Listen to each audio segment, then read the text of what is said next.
할렐루야 반갑습니다. 우리 이번 하반기 제사성경 두 번째 교재 또 두 번째 시간으로 이렇게 만나게 되었습니다.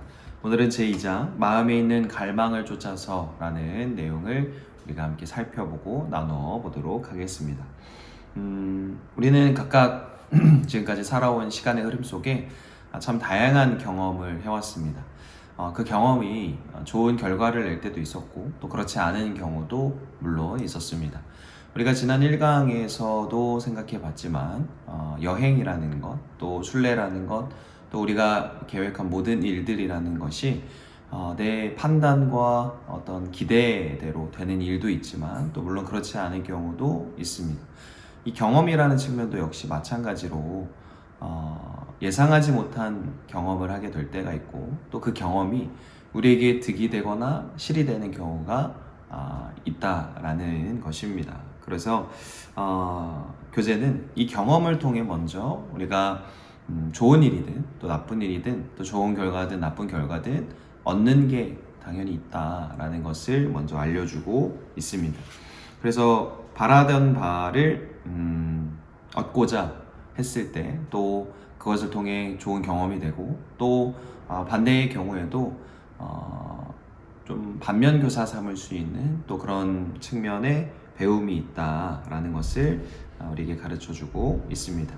그래서 오늘 2장에서 우리가 중심적으로 나누게 될 한 가지 단어는 바로 갈망이라는 단어인데요. 교재는 먼저 108페이지 두 번째 줄에서 무언가를 바라고 갈망하는 것은 인간의 천성이다 라고 이렇게 이야기하고 있습니다. 그래서 우리가 갈망하는 것, 인간이라면 누구나 당연한 일이라 할 수 있겠는데 이 갈망이 우리가 더 좋은 사람이 되게끔 하는 어떤 동력이 되고 또 동기부여의 측면이 있음을 우리에게 전해주고 있습니다. 그런데 신앙을 가진 우리로서는 한 걸음 더 나아가야 된다라고 교재는 이야기하는데 두 번째 단락에 보시면 우리는 거기서 더 나아가야 한다. 참된 만족, 영원한 만족을 향한 첫 번째 단계는 바로 간절함을 찾는 것이다. 이렇게 이야기해주고 있습니다. 사실 저도 간절함이라는 게 뭔가를 굉장히 열심으로 또 간절하게 그냥 바라는 마음이라고 생각을 했는데 그 다음에 간절함을 설명하는 내용이 정말 그러하구나 이렇게 생각하게 보게 됩니다.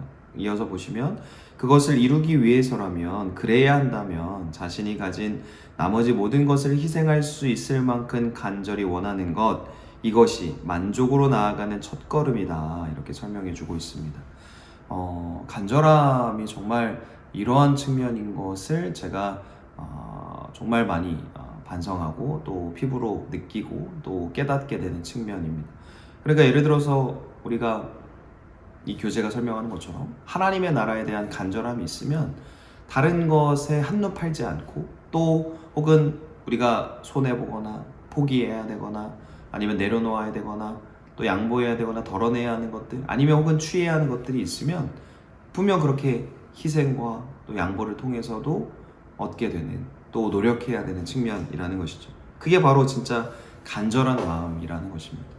시험에서 좋은 성적을 얻고자 하는 학생의 경우 그 간절함이 있으면 누가 시키지 않아도 간절하게 그렇게 공부하고 또 밤을 새워 연습하고 준비하는 것입니다. 또 좋은 성적을 거두기 위한 운동선수의 경우 그 간절함이 있는 경우에 밤낮 가리지 않고 훈련하고 연습하고 또 준비하는 과정을 통해서 친구들을 만나는 것도 포기하고 또 맛있는 것을 먹는 것도 참아내면서 그렇게 자신의 경기 하나를 준비하게 되는 것입니다. 그 시험을 준비한 학생이나 경기를 준비하는 운동선수나 바로 간절함이 있기 때문이라는 것입니다.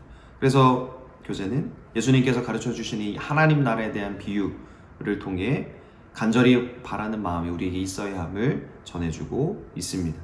그래서 108페이지 또 다음 줄 보시면 예수님께서는 하나님 나라에 대한 비유를 통해 그것만을 바라는 간절한 마음 신약 성서의 표현을 빌리면 순결한 마음이 무엇인지를 이야기하신다. 이 이야기를 통해 그분은 우리에게 하나님 나라를 간절히 염원하라고 호소하며 설득하신다.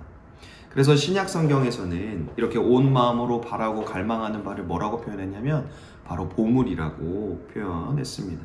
그래서 우리가 지난 1장 1강에서는 여행이라는 어떤 또 순례라는 우리의 삶을 비유해 보았을 때 목적지를 제대로 설정하는 것이 굉장히 중요하다. 그래서 목적지가 분명한 사람은 어떤 우여곡절이나 어떤 다사다난함이 있어도 변수가 있어도 그것을 향해 묵묵히 나아가게 된다라는 것을 우리가 생각해 봤는데, 두 번째 이 2장에서는 우리의 과연 마음이 어디에 있느냐, 또 우리의 마음을 어디에 두고 있는지에 따라서 우리의 보물이, 마음이라고 표현하는 그 마음이 어디에 묻혀 있는지를 제대로 알아야 한다 하는 것을 교재 109페이지 첫 번째 단락에서 설명하고 있습니다. 그래서 세 번째 줄 보시면 우리 마음이 무엇을 갈망하는지에 따라 우리 의지가 어디를 향해 움직일지가 정해진다. 교재는 이야기합니다. 그래서 예수님은 마태복음 6장 21절에 너희 보물 있는 곳에 너희 마음도 있다 이렇게 말씀하셨습니다. 그래서 우리의 마음, 우리의 그 간절함, 우리의 보물이 어디에 있는지 우리는 잘 알아야 하는 측면을 우리가 생각해 보게 되는 것이죠. 그래서 아까 이번 강에서 중요한 단어를 제가 갈망으로 소개했는데, 여기 또 109페이지 중간에 보시면 궁극적으로 우리의 갈망은 하나님이 아닌 그 무엇으로도 충족될 수 없다.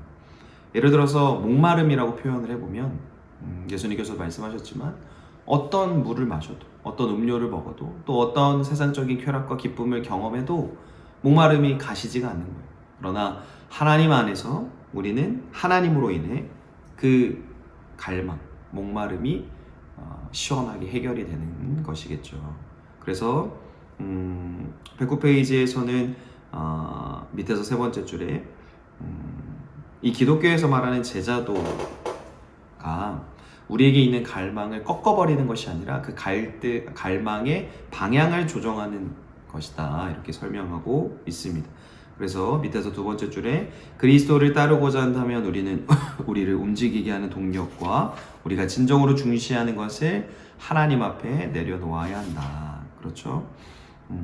우리가 만약 예수님을 따르는 제자가 되고자 하면 우리가 간절하게 생각했던 것들, 또 우리가 중요하게 생각했던 것들을 주님 앞에 모두 내려놓아야 하는 것이겠죠. 우리 마태복음 16장에 24절 26절을 보면 예수님이 말씀하시죠. 예수께서 제자들에게 이르시되 누구든지 나를 따라오려거든 자기를 부인하고 자기 십자가를 지고 나를 따를 것이니라. 누구든지 제 목숨을 구원하고자 하면 잃을 것이요 누구든지 나를 위하여 제 목숨을 잃으면 찾으리라. 그렇죠. 내가 중요하게 생각하는 걸 내려놓을 때, 또 포기할 때, 주님의 십자가를 질 때에 우리는 예수님의 제자가 되는 걸음을 시작할 수 있다 생각해 보게 되는 측면이 있습니다. 또 뒤로 쭉 넘어가셔서 이제 113페이지 이제 마침표가 아닌 이정표라는 소제목을 보게 되는데요. 여기서는 이제 금욕주의에 대한 설명을 해주고 있습니다. 금욕주의란 뭘까? 뭔가 이렇게 제대로 된 금욕주의가 뭘까 질문하고 있는데, 넘어가셔서 114페이지에 아까도 말씀드린 것처럼 세속적인 어떤 즐거움, 또 세상이 주는 어떤 음료와 물 등은 우리의 어떤 궁극적인 그런 목마름, 배고픔을 채워줄 수 있는 것은 아니고 분명한 한계가 있다 하는 것을 이야기하고 있는데, 여기서 이제 교재가 제안하고 있는 건 성화라는 창입니다. 114페이지 중간에 보시면 성화는 그 자체를 바라보는 거울이 아니라 일종의 창이다. 우리는 성화라는 창을 통해 창 너머에 있는 더 큰 세계를 바라본다. 그래서 여기 쭉 보시면 인생이라는 여정은 길 곳곳에 하나님의 위대한 임재를 가리키는 이러한 기호들로 가득하다. 이를 바라보는 이들에게 이 세계는 하나님의 영광으로 가득하다. 이들의 눈에 온 세계는 마치 하나님이 당신의 DNA와 지문을 남겨두신 곳 같다. 실제로 그 흔적은 자주 가장 그럴 법하지 않은 곳에 남아있다. 그래서 성화, 이사야를 통해서 하나님께서 우리에게 주시는 사인들, 또 어떤 메시지들을 발견할 수 있는 것이고, 또 인생이라는 여정 가운데에 우리는 하나님의 위대한 임재를 곳곳에서 발견할 수 있다라는 것입니다. 그래서 이사야의 비유를 전해주고 있는데, 이사야가 기대했던 바가 있었고 또 눈앞에 펼쳐진 현실이 있었습니다. 하나님은 이사야의 기대와 달리 다른 측면을 보여주셨고 또 명령하고 계십니다. 그런데 우리는 여기서 교재가요 115페이지 세 번째 줄에 말하는 것처럼 순례와 선교의 본성을 발견하게 됩니다. 그 아래에 쭉 보시면 우리는 하나님의 위대한 목적 안에서 자신의 소명과 자기 자신을 발견하며 기나긴 신앙 여정의 어느 지점에서부터는 순례자임과 동시에 자신에게 주어진 임무를 수행하는 길자로 서게 된다. 그래서 그리스도교인의 순례는 결코 자신의 만족을 위해 자신에게로 몰입하는 여정이 아님을 기억하자, 이렇게 이야기합니다. 그렇죠? 순례라는 것은 내 만족 또 나에게로 몰입하는 여정이 아니라 하나님을 바라보는 시간이고 또 하나님 앞에 집중하는 그런 걸음이라 할 수 있겠습니다. 그래서 우리가 분명 기억해야 하는 건 순례와 여행의 차이를 늘 기억하고 있어야 합니다.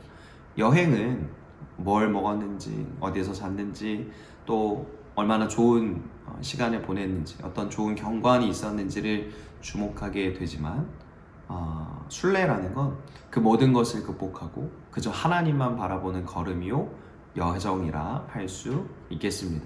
그래서 여행은 더 편리한 것을 바라게 되고 또 기대하게 됩니다. 계단보다는 엘리베이터를 타게 되고요. 또 걸음보다는 자동차나 비행기를 더욱더 잘 이용하려 합니다. 그런데 우리가 순례길이라는 말도 자주 사용하지만 순례는 조금 더 불편함을 감수하는 것입니다. 걸어가게 되고 또 묵상하게 되고 또 나를 돌아보는 동시에 하나님을 생각하고 묵상하는 시간이기 때문입니다. 그래서 바로 그런 순례와 선교의 본성을 또 한번 생각해 보게 되는 것이고, 하나님의 목적 안에 나에게 주어진 소명 또 나 자신이 누구인지를 발견하는 시간이 바로 순례다 할 수 있겠습니다. 또 뒤로 넘어가시면 이제 우상 숭배에 대한 이야기를 전해주고 있는데요.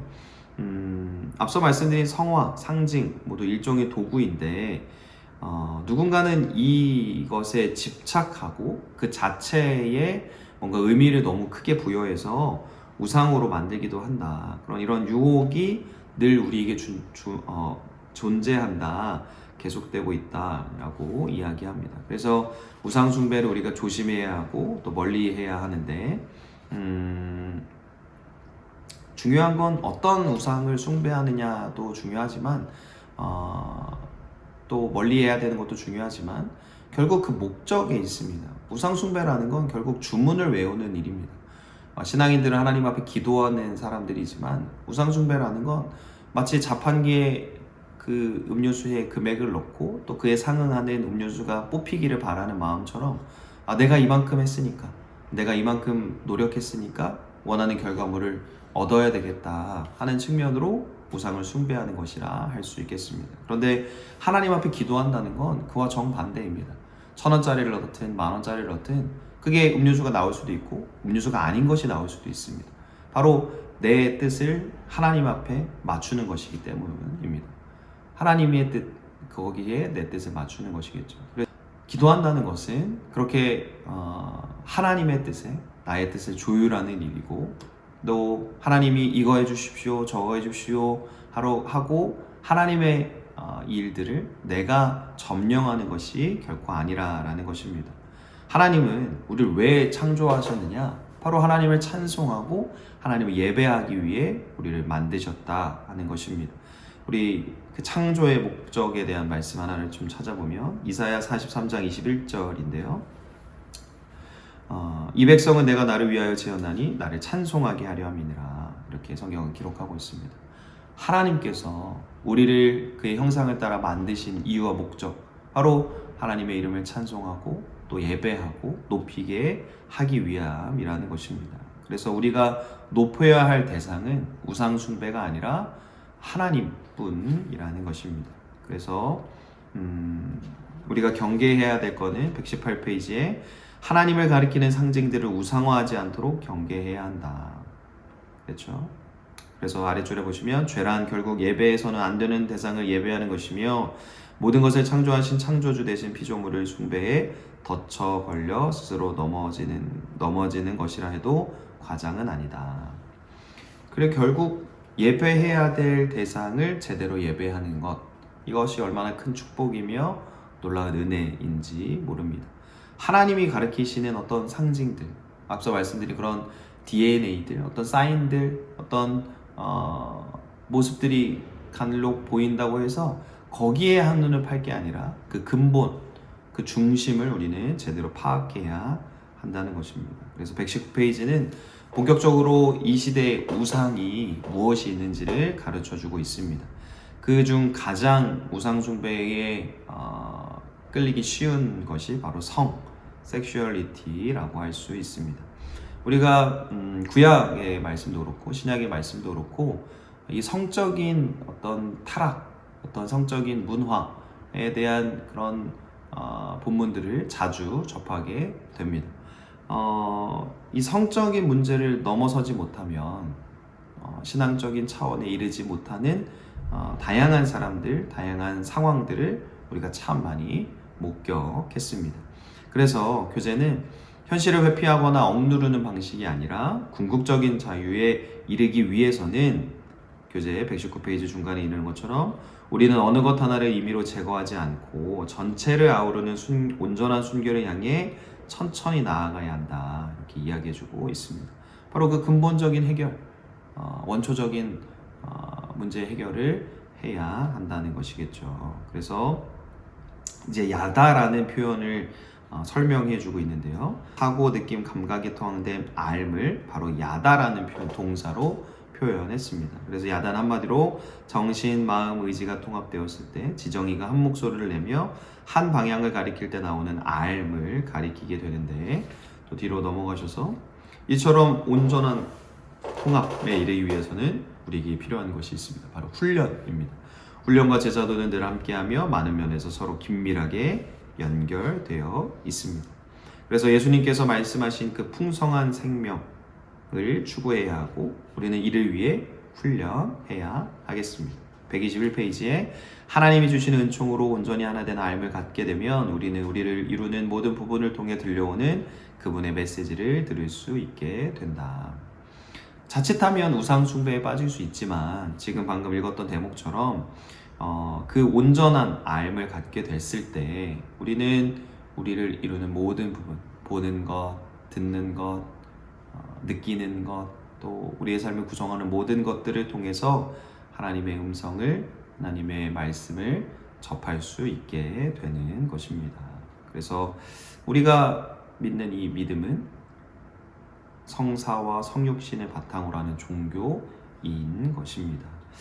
그래서 121페이지 쭉 내려가시면 남편과 아내가 한 몸이 되어야 하듯 예수와 제자들은 그리스도 안에서 한 몸이 되어야 한다, 이렇게 전해주고 있습니다. 예수님의 비유와 그리고 신약 성경에 나오는 다양한 이야기들처럼 우리는 모두 한 몸, 그리스도를 몸으로 삼는 우리가 교회를 구성하고 또 나 스스로가 교회인 것처럼 그 정체성을 꼭 기억해야 한다는 것이겠죠. 그래서 122페이지에서는 또 다른 어떤 우상 숭배에 빠질 수 있는 것 중에 하나가 바로 돈이라는 것을 설명하고 있습니다. 바로 소비주의와 탐욕인데요. 사도 바울의 말처럼 이 디모데전서 6장 10절의 말씀, 돈을 사랑하는 것이 모든 악의 뿌리입니다, 이야기하는데, 그렇죠. 생각해보면 돈 자체가 모든 악의 뿌리다, 이렇게 이야기한 것이 아니라 돈을 사랑하는 마음이, 돈을 사랑하는 것이 악의 뿌리다, 이렇게 이야기하고 있습니다. 그러니까 하나님의 창조 질서를 보면 교재가 이야기하는 것처럼 사물을 사랑하고 사람을 이용하도록 하나님이 창조하신 게 아닙니다. 하나님은 어떻게 우리를 창조하셨느냐? 사람을 사랑하고 사물을 이용하도록 그렇게 창조하신 것입니다. 예를 들어서 돈이 나를 사용하는 것이 아닙니다. 내가 돈을 사용하는 것입니다. 반대로 돈이 나를 사용하게 된다면 그건 얼마나 비참하고 또 얼마나 타락한 삶인지 모릅니다. 내가 가지고 있는 돈이든 어떤 항목이든 그것을 이제 이용하는 것이지 사물이 나를 이용하는 것이 사람을 이용하는 것이 결코 아닌 것입니다. 그래서 우리가 할 일은 사람을 사랑하는 일이요 사물을 이용하는 일이라 할 수 있습니다. 그래서 돈 자체가 죄악이라기보다는 돈을 사랑하는 것, 그 마음이 죄악된 것이라 할 수 있고, 결국 중요한 건 돈을 많이 갖고 있느냐 적게 갖고 있느냐 부자냐 거지냐 이게 중요한 게 아니고 얼마를 가지고 있든지 그걸 가지고 뭘 하느냐 어디에 사용하느냐 라고 할 수 있겠습니다. 그래서 교재는 123페이지에서 방향을 잃은 절제하지 않은 욕망은 결국 우리를 통제불능 상태에 끌고 가기 때문에 중독된 것을 철저히 경계하고 있습니다. 그래야 자유를 얻을 수 있다 전해주고 있고요. 그 다음에 이제 자리를 이탈하기 그리고 제자리 찾기라는 항목에서 우리가 더 깊은 이야기를 하게 되는데 먼저 내 아버지 집에는 거할 저택이 많도다 나는 그것을 준비하느라 가노라 라는 이 요한복음 14장 2절의 말씀에서 번역의 오류를 하나 지적하고 있습니다. 여기서 말씀드린 저택이라는 단어가 이동식 숙소, 머무는 거처, 쉼터로 번역이 돼야 마땅하다, 맞는 것이다 이렇게 이야기합니다. 그러니까 좋은 어떤 호텔, 몇 성급 호텔 이런 게 아니라 잠깐 머무는 그런 숙소요, 거처요, 쉼터로 번역을 하고 이해해야 한다 하는 것입니다. 그래서 저는 이 말이 참 인상 깊었습니다. 체리 터튼의 때로 길이 주막을 향하나 때로는 주막이 길을 향한다. 그래서 어쨌든 이 124페이지, 125페이지 이후 이 단락을 요약을 해보자면 우리는 이 인생이라는 여정을 또 순례를 걸어가는 나그네들이기 때문에 어느 한 곳에 너무 안주하고 눌러있고 자리를 잡아서는 안 된다. 여기가 좋사오니 하면서 눌러있으면 안 된다라는 것이겠죠. 예를 들어서 우리가 어느 여행이나라든지 아니면 어떤 목적을 가지고 목적지를 설정을 했습니다. 그래서 막 몇 시간이 걸려서 가야 돼요. 근데 가다가 좋은 휴게소에 들렸습니다. 근데 거기 화장실도 있고 먹을 것도 많고 할 수 있는 어떤 활동들도 많고 해서 내가 가야 할 목적지를 까먹었어요. 그래서 휴게소 너무 좋다 여기서 시간을 보내야지 하다가 하루 이틀 열흘 1년 평생토록 거기서 머물러 있으면 우리가 가고자 했던 목적지에 결코 도달할 수 없을 뿐더러 더 나은 세상을 경험하는 일을 우리는 포기하게 될 것입니다. 마찬가지로 우리가 정한 목적지가 있다면 또 우리가 가야 할 곳이 있다면 우리는 어디든지 잠시 머물 뿐 거기를 자리를 잡거나 마지막 목적지로 오해해서는 안 된다라는 것이겠죠. 그래서 방금 읽었던 그 체리 터튼의 말 때로 길이 주막을 향하나 때로는 주막이 길을 향한다 이 말이 너무나 와닿는 측면입니다. 그래서 125페이지 찰나의 위안이란 유혹에 빠지면 모든 것을 잃게 된다. 주막은 결국 길을 가리킨다라는 것이겠죠. 그래서 감사하는 것은 매우 중요한 일이지만 감사를 넘어서 안주하게 되고 너무나 지금의 상황에 낙관적으로만 생각을 하게 된다면 게을러지게 되고 또 판단력을 잃어버릴 수 있기 때문에 우리의 갈 길이 너무나 멀기에 우리는 걸음을 재촉해야 한다라는 것이겠죠. 계속해서 이야기하는 단어 그 개척자 나그네이기 때문에 우리가 바로 그런 사람들이기 때문에 믿음의 도전을 계속해 나가야 한다라는 것입니다. 의도적으로 그 성장통을 계속 만들어내야 된다는 거예요. 그래서 125페이지에 기존에 있던 자리에서 이탈해 새롭게 자리를 잡는 것은 모든 인간관계를 유지할 때 좋은 태도이며 하나님을 알아갈 때도 우리가 견지해야 할 태도이다. 그렇죠. 우리가 성경을 본다든지 예배를 드린다든지 어떤 신앙 도서를 읽는다든지 아니면 묵상을 한다든지 기도를 한다든지 다 마찬가지입니다.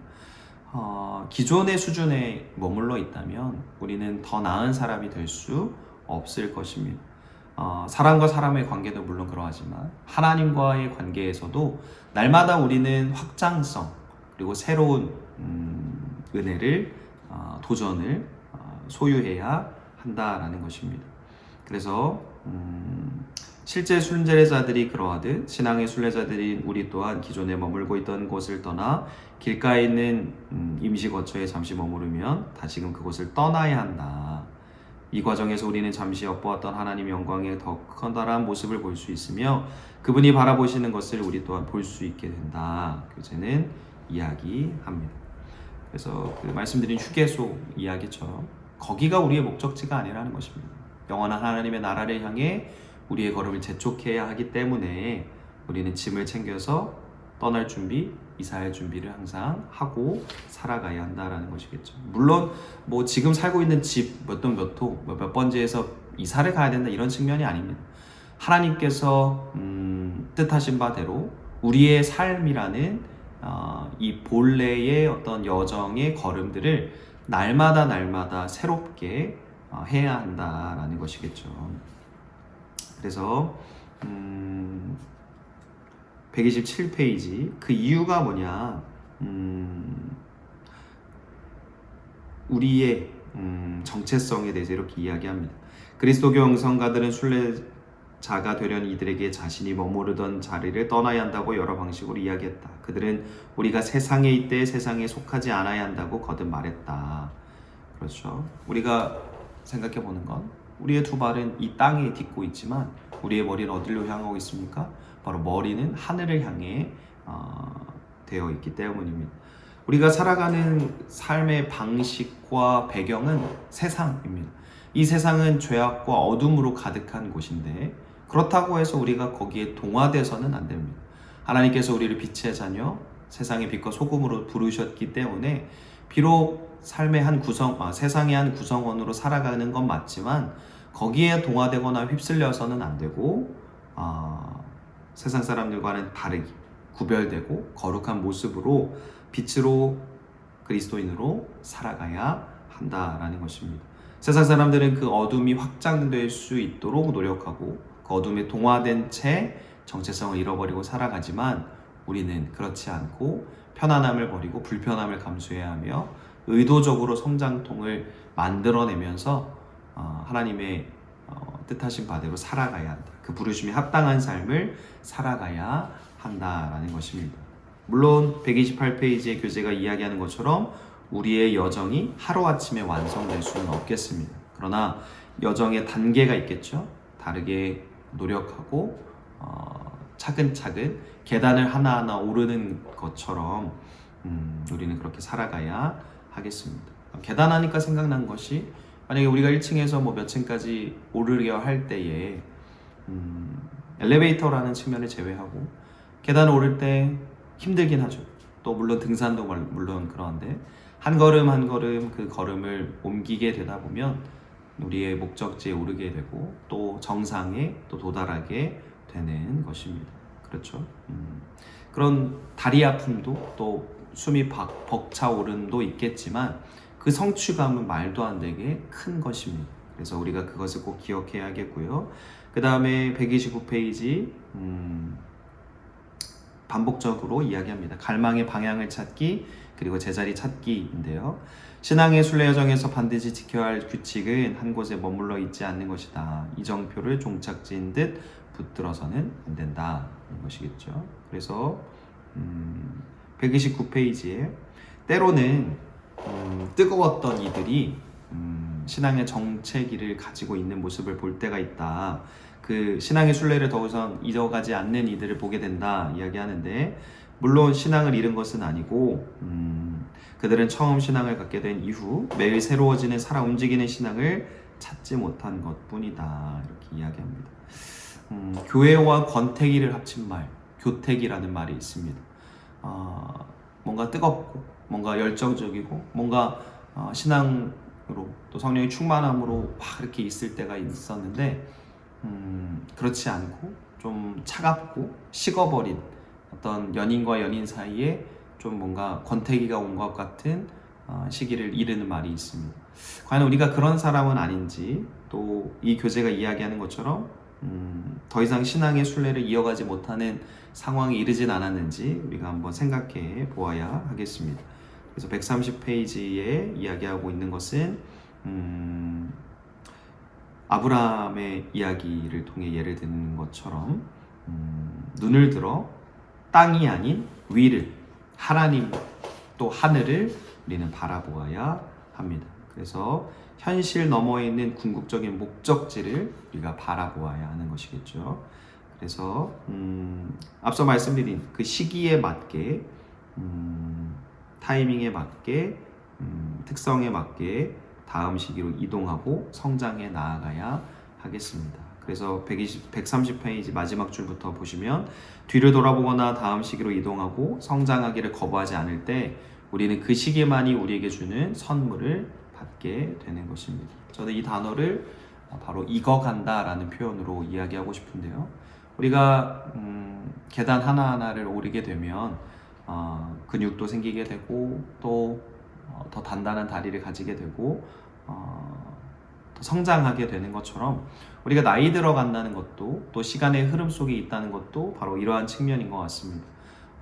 벼가 익으면 고개를 숙이는 것처럼 우리의 비록 허리는 굽어갈지 모르고 또 우리의 눈은 더 이상 앞을 볼 수 없고 또 듣는 것, 먹는 것 다 예전 같지 않을지 모르겠지만 우리의 삶은 그렇게 신체적인 노화와는 또 별개로 하나님 안에서 농익어가고 또 노하우와 연륜과 경험이 쌓여가는 측면이 있다라는 것입니다. 그래서 그 시기를 거스르지 않고 순리대로 살아갈 때 우리는 하나님의 은혜를 또한 발견하게 되는 것입니다. 그래서 교재는 우리의 갈망과 욕망이 제 방향을 찾도록 향하도록 만들어야 한다 이야기했고요. 이제 133페이지부터 이 아우구스티누스의 한 놀라운 사건 하나를 통해서 그가 그동안 중요하게 여겼던 것들, 그리고 어떤 삶의 가치로 여겼던 것들을 다 이루고 나서 그때 비로소 자신의 허무함과 또 회의감을 가지게 되었는데 그것을 통해 하나님이 역사하셨다라는 것을 설명해주고 있습니다. 때론 우리가 그렇죠. 어떤 목적지, 어떤 삶의 목표들이 있었습니다. 뭔가 군대에서 전역을 하는 날짜를 기다린다든지 아니면 몇 킬로를 빼겠다 했는데 그 감량 도달에 했을 때 아니면 어떤 얼마를 모아야 되겠다, 저축을 해야 되겠다 했을 때 정말 그 금액을 모으게 되었을 때 목표를 딱 도달했을 때 우리는 과연 그러면 뭘 얻느냐 하는 것입니다. 성취감을 물론 얻을 수도 있겠지만 그때 찾아오는 또한 공허함과 또 다른 상실감이 있을 수 있다라는 것이겠죠. 그래서 이런 목표를 달성했을 때도 그렇지만 우리가 무너졌을 때, 어떤 실패했을 때, 아니면 온전치 않을 때 하나님이 우리에게 침입해 오시고 또 역사하심을 교재는 이야기하고 있습니다. 바로 그 측면이 140페이지였던 것 같은데요. 아우구스티누스가 무너졌던 그 순간 하나님은 마침내 그 부서진 틈을 통해 들어오실 수 있었다. 그래서 우리가 목사님의 표현을 빌리자면 사람의 손길이 미치지 않는 그곳에서 바로 하나님의 일하심, 역사하심이 시작된다라는 것입니다. 내가 더 이상 뭔가 할 수 없는 상태, 내 힘으로 이러지도 저러지도 못할 때 그때 비로소 하나님이 일하기 시작하신다라는 것이겠죠. 그래서 142페이지 이제 교재의 마지막에 보면 중간에 그러나 그가 바로 그 막다른 길에 몰리고 나서야 비로소 하나님은 아우구스티누스를 만날 수 있었다. 그분은 샛길로 빠진 그가 방향을 돌려 큰 길과 만날 수 있게 해주셨다. 어떻게 보면 아우구스티누스 입장에서는 그 막다른 길에 막혀 있다고 생각을 했을 것입니다. 그런데 하나님의 측면으로 보면 그 막다른 길은 하나님이 만드신 지름길이었는지도 모르겠습니다.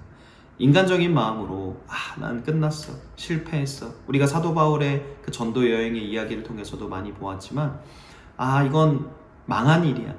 난 더 이상 희망이 없어 라고 생각할 때 그때 비로소 하나님은 영향력을 발휘하시고 우리의 걸음을 인도하시고 하나님의 섭리를 드러나게 하신다라는 겁니다. 사람의 입장에서 보면 고통, 고난, 시련, 아픔들 이라 느끼지만 하나님의 측면에서 보면 그것은 하나님의 사랑의 표현이요 하나님의 뜻하신 바를 이루시는 과정이라 할 수 있는 것입니다. 그래서 오늘 우리가 함께 기억하고자 하는 건 내가 생각하는 지름길이 진짜 하나님이 생각하신 지름길이 아닐 수 있다는 겁니다. 오히려 막다른 길이라 더 이상 희망이 없다 생각했을 때 그때 비로소 하나님을 만나는 통로요 지름길이 열릴 수 있음을 함께 기억했으면 좋겠습니다. 과연 우리의 마음이 어디에 있는지, 앞서 말씀드린 우리가 생각해봤던 보물, 그 측면이 과연 어디에 있는지를 우리가 함께 생각해보고 나의 것을 내려놓고 비우게 될 때 점차 하나님이 더 많이 채우시게 됨을 우리가 경험하고 또 다짐하는 오늘의 이 수업이 되었으면 좋겠습니다. 기도하고 마치겠습니다. 참 좋으신 하나님 아버지 감사합니다. 오늘 이렇게 두 번째 교재, 두 번째 강을 통하여 우리의 갈망이 어디 있는지를 점검하게 하여 주시고 또 우리의 마음을 빼앗기게 하는 것들이 얼마나 많이 있고 얼마나 큰 힘이 있는지를 또 생각해 보게 하시니 감사합니다. 주님, 우리는 때로 내가 생각한 대로 또 내가 기도한 대로 돼야만 하나님이 일하셨다 착각하고 오류를 범할 때가 많이 있습니다. 그러나 우리의 인생의 막다른 길에서 우리의 인생의 실패 가운데에서 하나님의 지름길을 발견하게 하시고 하나님의 사랑과 하나님의 섭리를 깨닫게 하여 주시옵소서. 하나님의 부르심에는 후회하심이 없습니다. 하나님께서 우리를 부르시는 대로 뜻하신 바대로 그것에 합당한 삶을 살아내는 우리 모두가 되게 하여 주시고 하나님을 따르며 그 하나님의 나라라는 목적지를 향해 걸어가는 우리 모두가 포기하지 않고 시선을 주님께 고정하여 담대히 믿음의 길 완주할 수 있도록 도와주시옵소서. 오늘 수업 가운데에도 각 판마다 귀한 은혜를 허락하실 것을 믿사오며 예수님의 이름으로 기도드립니다. 아멘.